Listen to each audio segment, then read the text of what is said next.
Hello, welcome back to my channel. If you're new here, my name is Patri and in today's video we're going to talk about books. I'm going to do the book tag for this year. I saw it on Destiny's channel and Rachel Catherine's channel, so I took the questions they had on theirs because they were the same and I'm going to answer them. First question says, most disappointing book of the year. I would have to say the most disappointing one was Highly Suspicious and Unfairly Cute, because I hated that book. It's a 1-star for me. I finished it because I was trying to see what people really saw on that book. But no, sorry, but no. Underdog book of the year. Okay, I do have one for this and it was pretty easy to pick, because I bought this book because I saw the spine and I was like, this is so cute. And then I read what the book was about and I was like, sorry, small town, give it to me. So in a jam, I haven't heard a lot of people talking about it. I've seen Steph Board talk about it and that's it. And I heard her talk about it after I bought it. So this book is great. I loved it so much. I don't know if I gave it a 5-star, but I think it is a 5-star because I've thought about this book several times. And I always think about the kid in this book. Like, she's amazing. A book that was overhyped. I think a book, I don't know if it's like overhyped, but I've heard a lot of people talking about it and I like it. The Ex-Hex. Because I didn't like that book. I didn't connect to the characters. It wasn't giving me what I wanted it to give me. I was expecting something really different. So yeah, that book was a disappointment. Favorite book couples. Okay, we have several of them because obviously I can't only choose one. First we have, this isn't in any particular order, we have Brianna and Jacob. If you haven't read this book, you have to. Just do it. Don't read about the book, just read it. This is the second book in an interconnected standalone series, but I like this one better than the first one. Then we have, again, I'm gonna talk about In a Jam. I loved this couple a lot. They are so cute together. And like the kid also, like, they're so cute. Then we have Diana and Dallas. They are from the book Wait For It. I love Mariana Zapata's books and the couples are amazing. I also love Jasmine and Ivan Lukov. This is my favorite, my first read by Mariana Zapata, and it got me into her world and loving her books. Then we have Miller and Kai from Caught Up by Liz Stomford. This couple was so cute also. I love him. He's amazing and there's also a kid involved and he's so cute. And then we obviously have to say Shannon and Johnny. This series is amazing. I also like the other couples, but we haven't really seen a lot into their lives, but I really want to. Now let's talk about favorite main characters. First, let's not go in any particular order, just let me pick up the book that I need.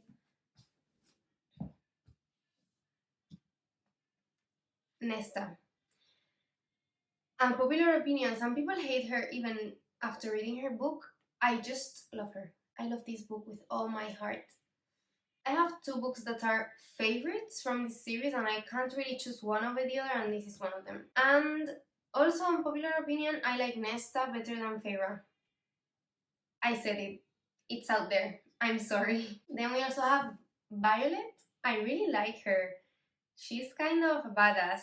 I also was going to say Jonah from The Best Thing by Mariana Zapata. He's so cute. I'm talking about feelings I remember having. I'm talking about feelings I remember having while reading books, because I have kind of amnesia whenever I read a book and I forget a lot of things, so I can't pinpoint specific things that these characters did for me to love them, especially if I read them like a while ago, but I know I love them. Like, I remember the feeling of reading about them and being like, Ah, I love you. A book that surprised you. Okay, I have this one first, The Last Letter by Rebecca Yaros. Yaros. I don't know how you're supposed to pronounce it because in Spanish it would be Yaros. So this book, I didn't know it was going to break my heart. So I cried a lot, but at the same time, it was so good. Like, I can't wait to read more of her romance books because I picked this one up when everybody was talking about Fourth Wing, and I had already read Fourth Wing, and I was like, well, I might as well just try one of her other books. And oh my god, it's amazing. You should read it. But if you don't like crying in books, don't even get near it because you're going to sob through the whole book.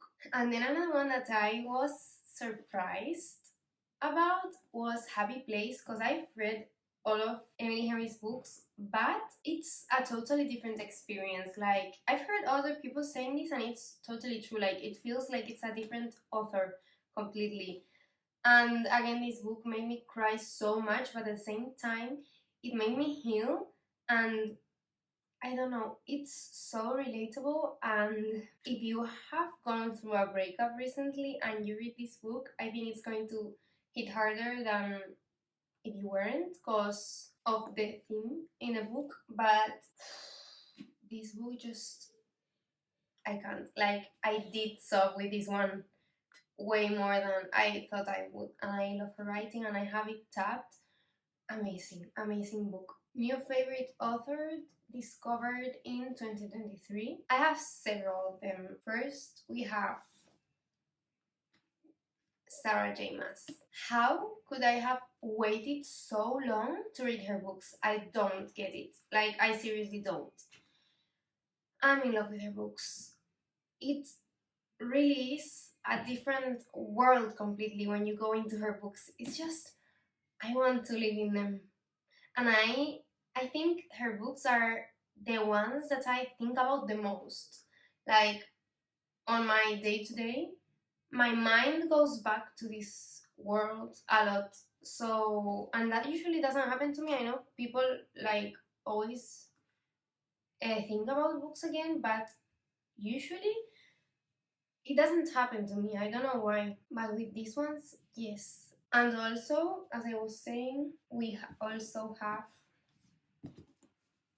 Rebecca Yarros, because I also know it's like great that I love her fantasies and her romances, because I can choose her depending on the mood I'm in, so it's just amazing. And then we also have, didn't I bring her? Yes, I have her here. Abby Jimenez. I was talking about this book earlier. I've only read 2 of her books, but I have 3 other books of her. But these 2 books were so amazing. I can't wait to read the other 3, but I want to be in the mood. So, amazing author. I think I'm going to read everything she writes. I don't care what it's about. And another one, I've also talked about her, Kate Canterbury. I've only read this book by her, but I have another one on my shelf, and it's just the way she writes. It's amazing. Like, again, I don't care what her books are about. I am going to read them all. Now we have happiest read of the year. I would say this one is the happiest and the saddest, but it was happy in some parts. And I wouldn't say like only happy.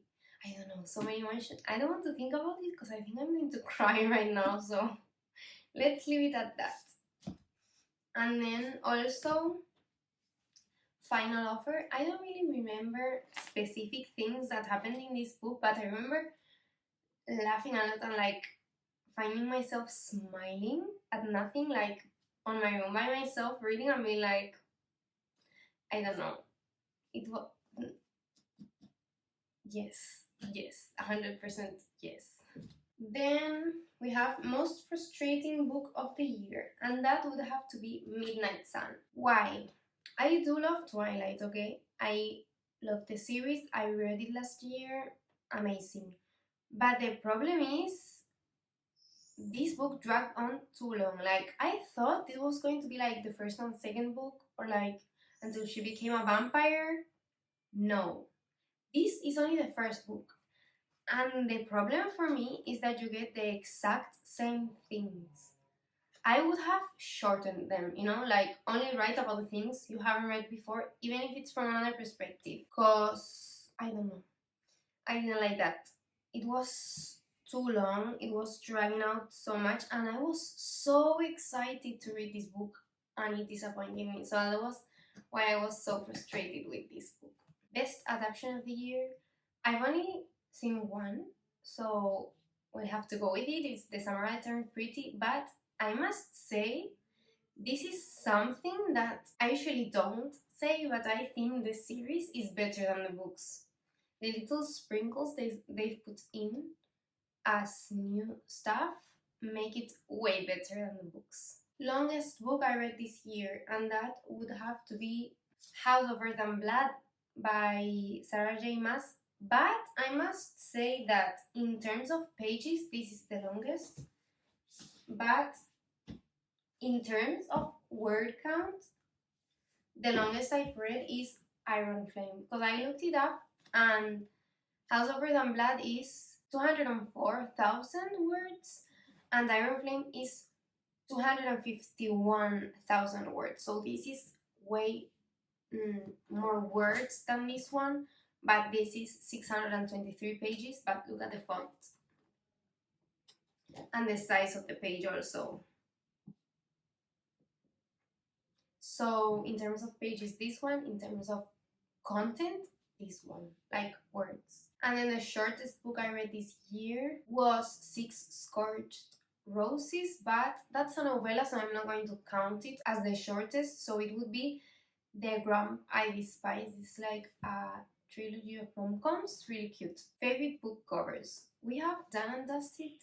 Tell me this cover isn't super cute. I love it. Then we also have The Very Secret Society of Irregular Witches. I think it's so adorable. And to end the best covers, I obviously have to talk about Miss Dressa Hastings. Never is coming on the mail, so I don't really have it, and I haven't read it, so I can't really talk about it. And we have the Magnolia Parks series. I'm not including the first book because I didn't read it this year, but we have Daisy Hates. Amazing. And the best thing is when you start reading the book, you understand the covers better, so it's like an inside joke. Amazing. I think this one is my favorite cover of all the series because it just, it's so amazing. And then we have the last one, Daisy Hates, A Great Undoing. Amazing. Then another question is a book you haven't stopped thinking about.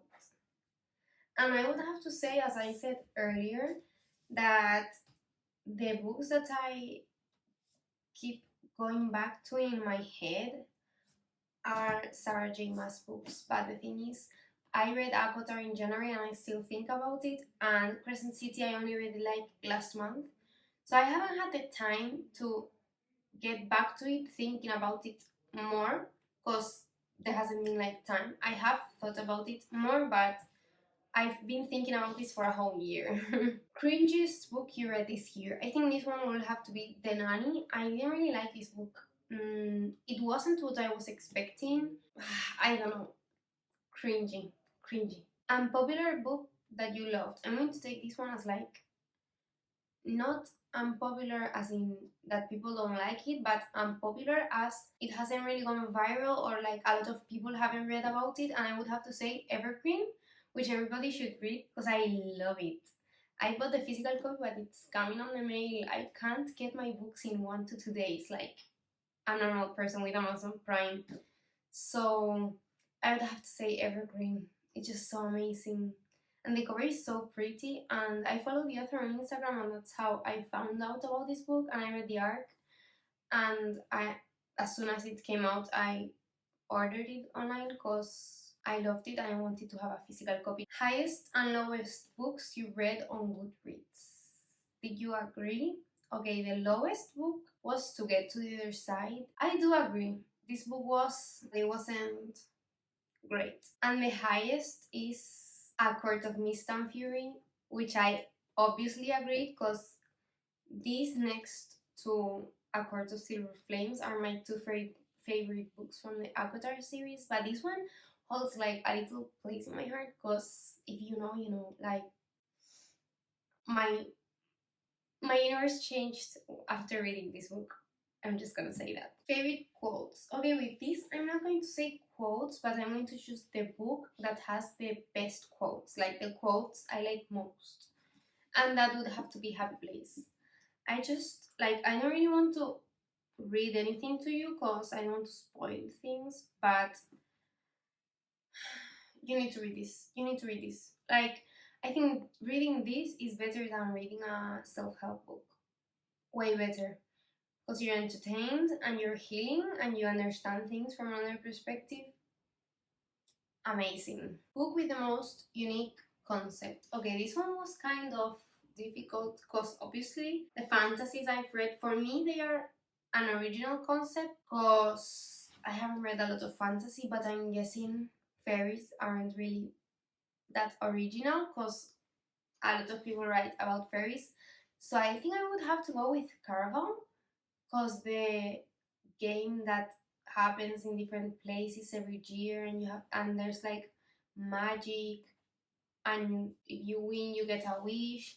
I don't know, I think it's pretty original. Book you would reread. Okay, I have a lot of books that I would reread. So first of all, something I am going to do as soon as Sarah J. Maas says the date of her next release, I will reread Avatar and Tabit, and because I'm going to tell you a story. I did read these books on my Kindle and I had the highlights there and my Kindle broke. I took it to the store so they could fix it and they sent it to Amazon to fix it, and instead of fixing it they sent me a new one, so I lost all my highlights for the Akatar series. So I will redo them once I know when the next book is coming out so I can refresh my mind before reading the new one. And then I would also reread the Chestnut Spring series. I think this is really cute. I think Elsie Silver is like Daphne Perry in terms of expectations. Like she's going to hit the mark every single time. You know it's not going to be the best book in the world because none of these books are 5 stars for me, but you're going to love it while you're reading it and you're going to giggle and you're going to cry and you're going to love it. So I would read this, and I'm reading her other series soon because it's coming on the mail again.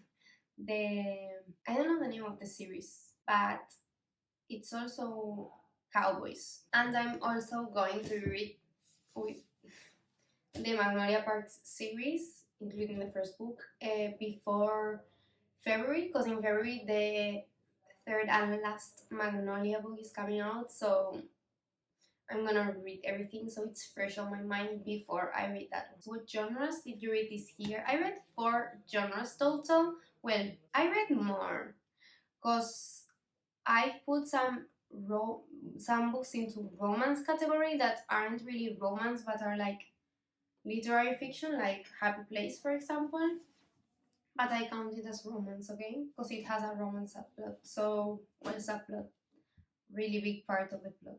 My most read genre is romance. And then this year I started reading fantasy, so now it's a pretty big part also on my reading. I've also read mystery thrillers, but not a lot, because I get scared.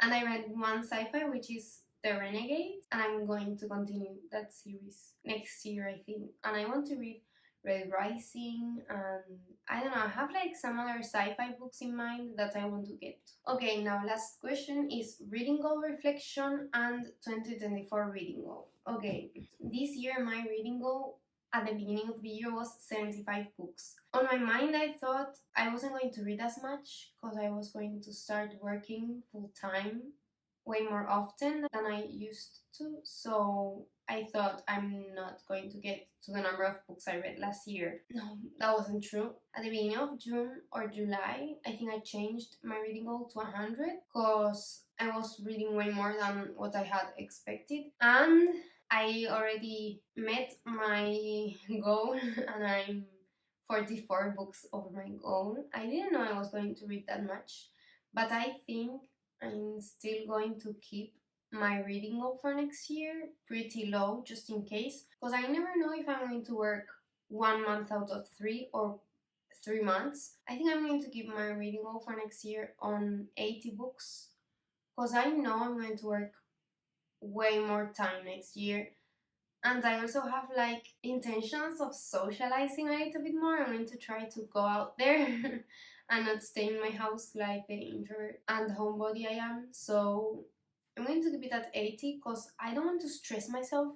I want to read because it's fun, not read because I need to reach a goal and I really want to reach my goal. I don't want to leave it without like meeting it at the end of the year because that's how I am.